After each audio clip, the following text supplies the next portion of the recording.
A Cirque du Soleil performer broke 11 bones falling out of the rigging above a live audience and now wants $16,750,000 to make up for it.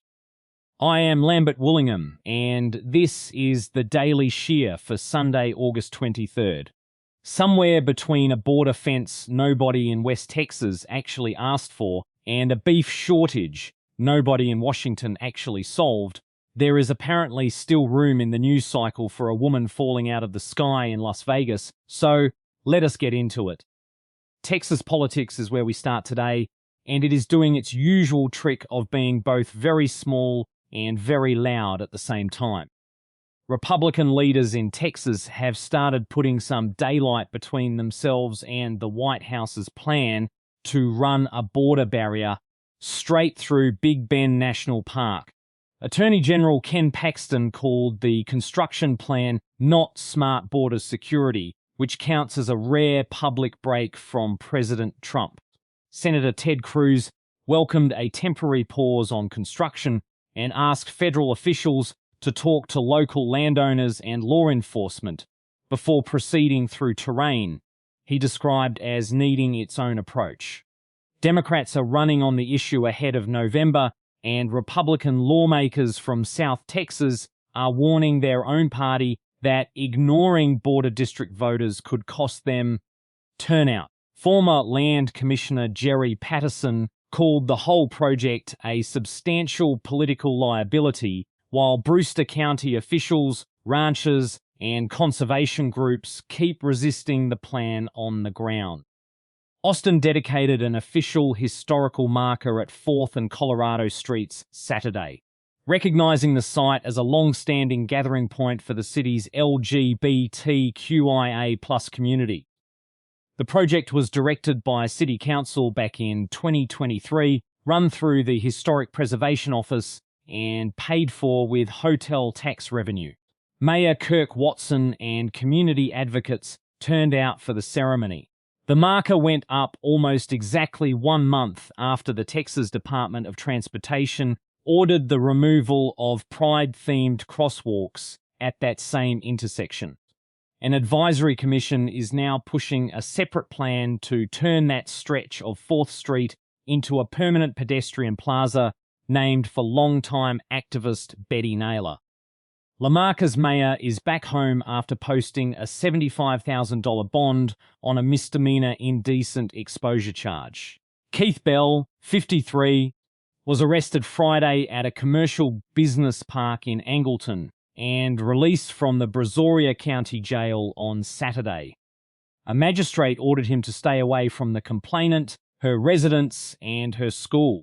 City officials confirmed Bell remains mayor, since neither state law nor the city charter requires automatic removal over a misdemeanor arrest.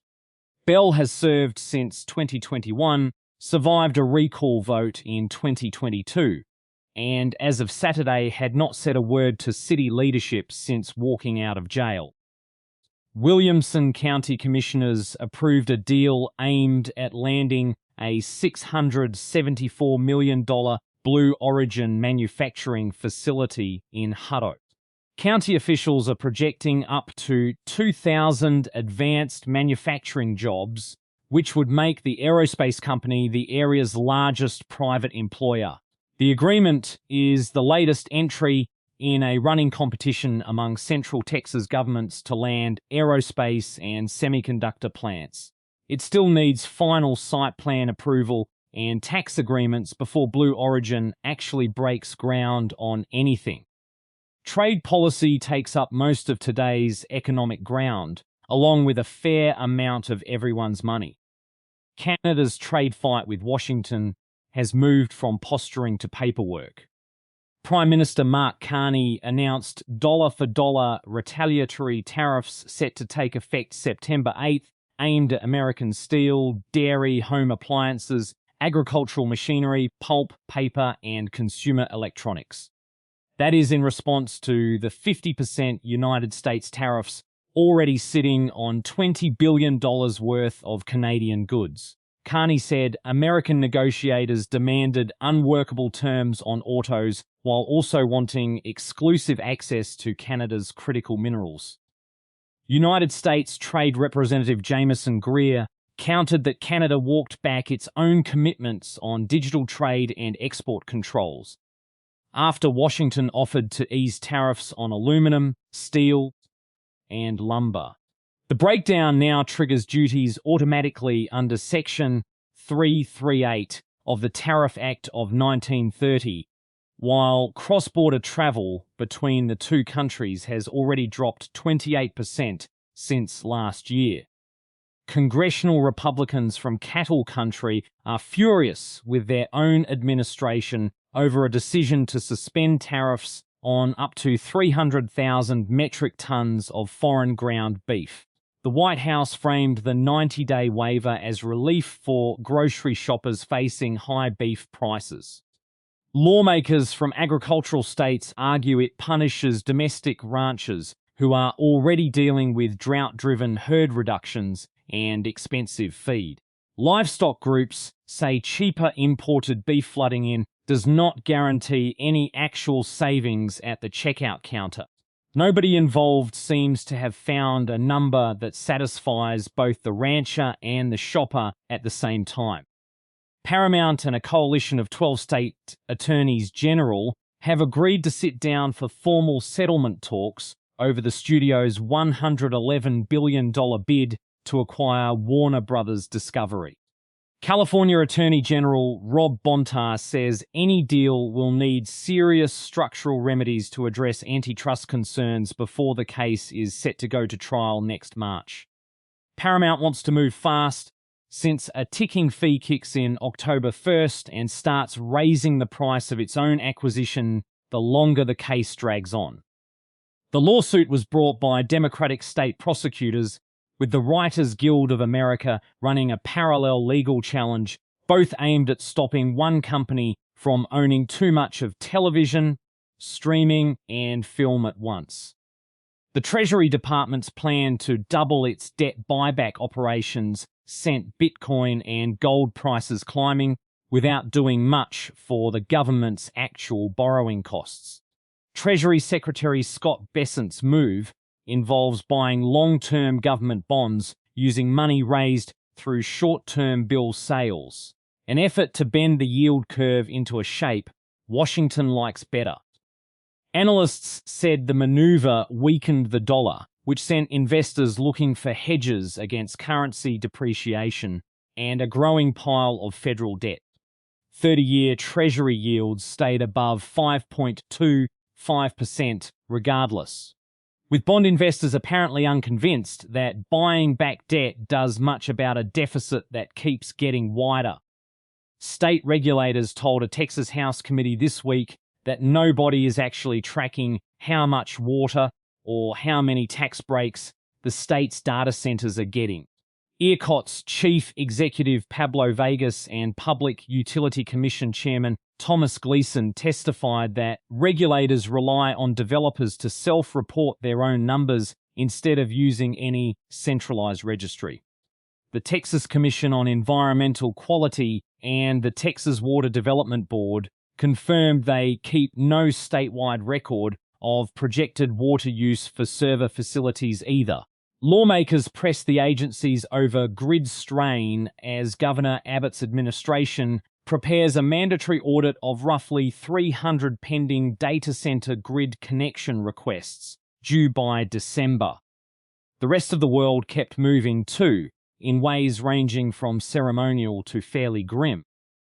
The aircraft carrier USS Abraham Lincoln began its trip home to San Diego after 275 days deployed in the Middle East supporting operations against Iran. The USS George Washington has arrived to take over, relieving a strike group that spent more than 200 straight days at sea without a single scheduled port call. Senate Democrats have opened inquiries into crew welfare aboard the Lincoln, citing supply shortages, plumbing failures, and reported suicide attempts during the extended stretch at sea. Central Command Chief Admiral Brad Cooper visited the ship personally to commend the crew for maintaining readiness through what officials are calling one of the longest continuous carrier deployments of the modern era. Kazakhstan held a snap parliamentary election to seat a newly created 145-member legislature under a rewritten constitution. The vote is structured to consolidate power under President Kassym-Jomart Tokayev, whose government scrapped the parliament's upper house and limited the ballot to 7 state-approved political parties. More than 12 million citizens were registered to vote in the Central Asian nation, which supplies roughly 2% of the world's oil. Analysts note the new legislative setup centralizes executive control and effectively resets presidential term limits heading into 2029.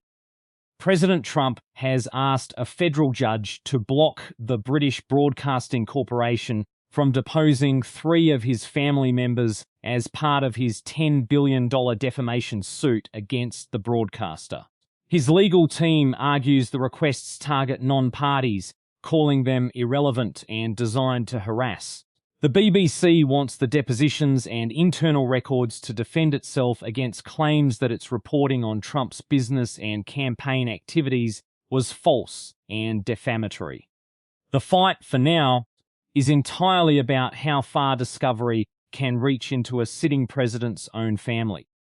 Aerialist Maria Konfektova has filed a $16.75 million lawsuit against Cirque du Soleil over a 2024 performance in which she fell from overhead rigging after an equipment failure.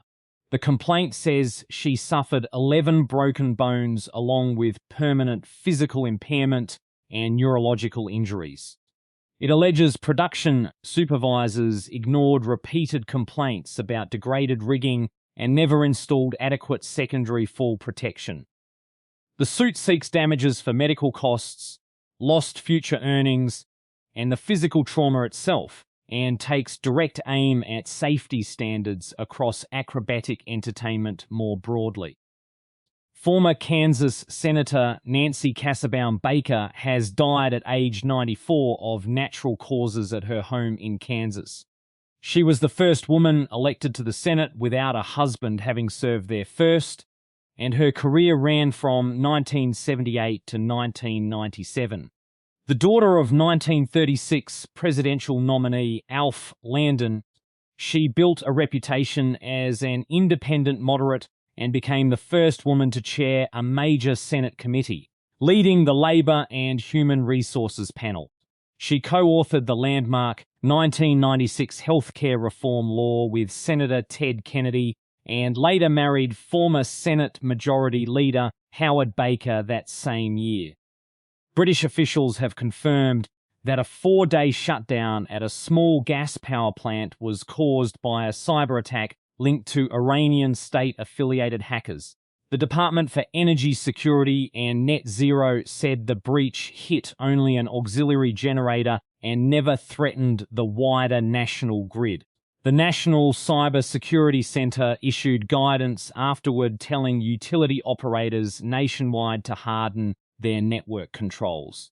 The intrusion landed amid rising tension between Western governments and Tehran, and mostly succeeded in exposing how exposed the smaller, decentralized pieces of the energy grid still are. I keep coming back to that 300,000 metric tons of foreign ground beef.